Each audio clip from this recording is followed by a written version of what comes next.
MP board के class 6 के सभी विद्यार्थियों के लिए आज इस वीडियो में सोशल साइंस की आपकी जो 8 ग्रेड की अभ्यास पुस्तिका है बच्चों, इसका जो 12वां अध्याय है आपका, उसका फुल सोल्यूशन आज इस वीडियो में हम कंप्लीट करेंगे। तो वीडियो में अंत तक आपको बने रहना है ताकि महत्वपूर्ण प्रश्नों को आप कंप्लीट कर सकें। अध्याय 12 है आपका, जिसका नाम है आधारभूत लोकतंत्र भाग 3, नगरीय क्षेत्रों में स्थानीय सरकार। तो सही विकल्प चुनकर आपको लिखना है। पहला है संपत्ति कर वसूल करता है, जो संपत्ति का कर है वो वसूल कौन करता है? स्थानीय सरकार करती है, तो बी नंबर वाला आपका सही है। दूसरा है मद्रास कॉरपोरेशन को स्थानीय कर लगाने की शक्ति प्राप्त हुई, तो 1688 में हुई थी। कब हुई थी? 1688 में। तीसरा है लोकतंत्र में सरकार किसके प्रति उत्तरदायी होती है? तो जनता के प्रति। चौथा है हमारे देश में स्वच्छता सर्वेक्षण का समय अंतराल है, तो इसका आंसर रहेगा 1 वर्ष का। पांचवा है एक नगर की जनसंख्या 5 लाख है, वहां पर पार्क की देख रेख कौन करेगा? तो नगर निगम देख रेख करेंगे। अगला है सर्वाधिक स्वच्छ नगर का पुरस्कार सबसे अधिक बार किस शहर को मिला है? तो इंदौर शहर को मिला है। 7वां प्रश्न है यदि किसी गांव की सड़क पर सीवेज का पानी बह रहा है तो आप इसकी सूचना किसको देंगे? तो इसकी सूचना ग्राम पंचायत को देंगे। 8वां इंदौर शहर में स्थानीय निकाय है, तो नगर निगम। अगला आपका है इनमें से कौन सा कार्य स्थानीय निकाय का नहीं है? तो रेलवे का संचालन। अगला आपका प्रश्न है सबसे छोटा कार्य क्षेत्र किस इकाई का है? तो ग्राम पंचायत का। अब यहाँ से आपको दिए गए शब्दों में से रिक्त स्थान चुनकर भरना है। तो पहला है किसी शहर में सड़क किनारे एक सब्जी विक्रेता को ठेला लगाने की अनुमति पर डेडेस निर्णय लेता है, तो वार्ड समितियां निर्णय लेती हैं। दूसरा है आपका बी नंबर वाला 1 लाख से कम जनसंख्या वाले नगरों में डेडेस नगरीय इकाई होती है, तो नगर पालिका।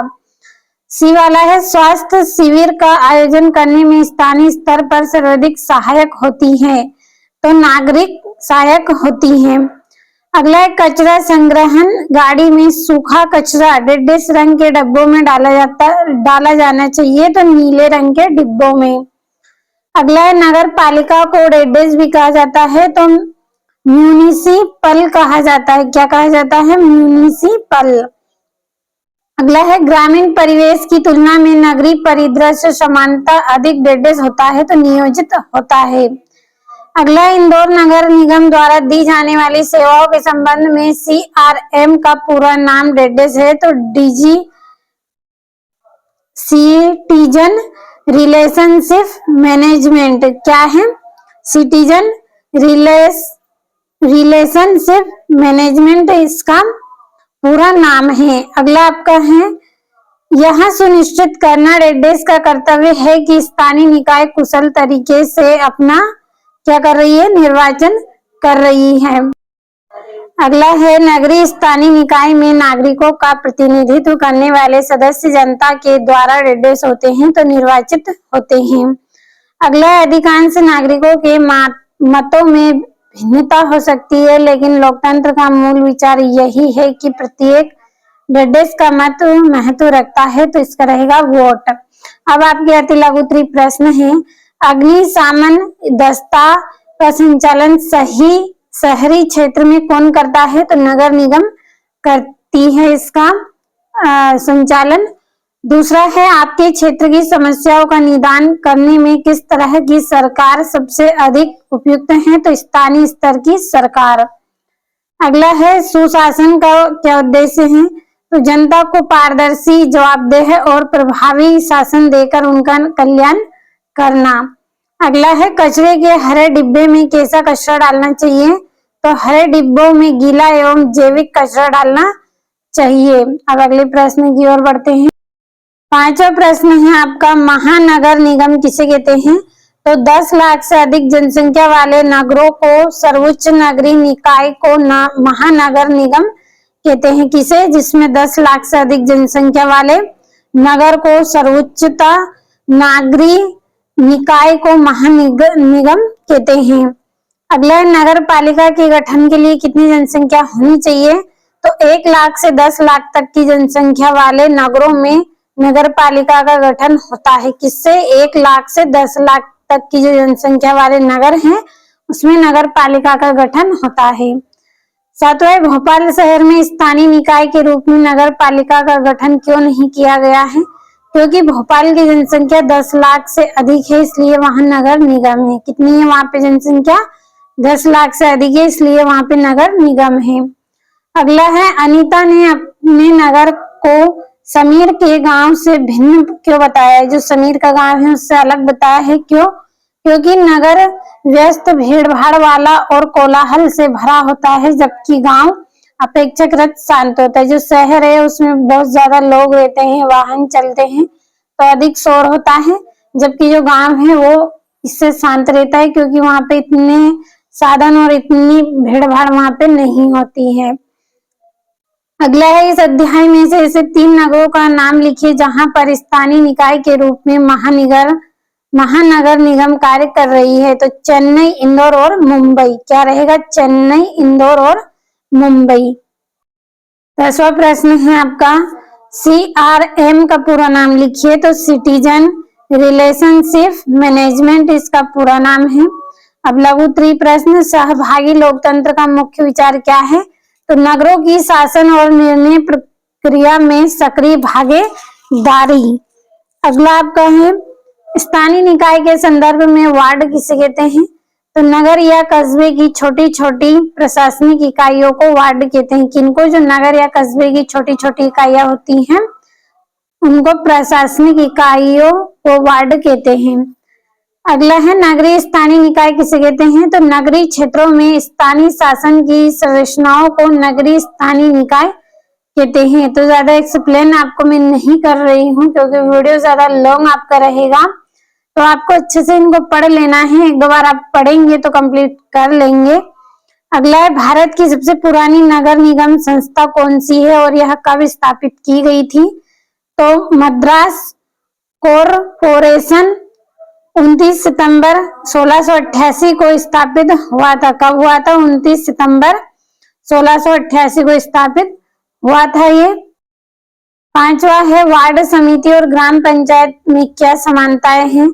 तो दोनों अपने क्षेत्र की समस्याओं का समाधान करती हैं, स्थानीय विकास कार्यों पर ध्यान देती है और लोगों की आवश्यकता के अनुसार कार्य करती है। तो दोनों क्या करेंगे? अपने अपने क्षेत्र की जो समस्याएं हैं, परेशानी है, उनका समाधान करेगी। स्थानीय विकास के लिए जो कार्य है उन पर ध्यान देगी और लोगों की आवश्यकता के अनुसार ही कार्य करेगी। अगला है कैसे पता करेंगे कि किस नगर में कौन सा स्थानीय निकाय है? तो नगर की जनसंख्या के आधार पर पता चलता है कि 1 लाख से कम नगर पंचायत, 1 से 10 लाख में नगर पालिका और 10 लाख से अधिक में नगर निगम होता है। तो एक बार फिर से समझिए कि नगर की जो जनसंख्या है उसके आधार पर हम पता करेंगे। कैसे पता करेंगे? कि 1 लाख से कम में नगर पंचायत है। कितनी? 1 लाख से कम में है तो नगर पंचायत, 1 लाख से 10 लाख में नगर पालिका रहेगी और 1 लाख से अधिक में कौन रहेगा? नगर निगम रहेगा। इस तरह से हम पता करेंगे। अगला है ग्रामीण निकाय की स्थानीय सरकार और नगरीय निकाय की स्थानीय सरकार में क्या समानताएं हैं?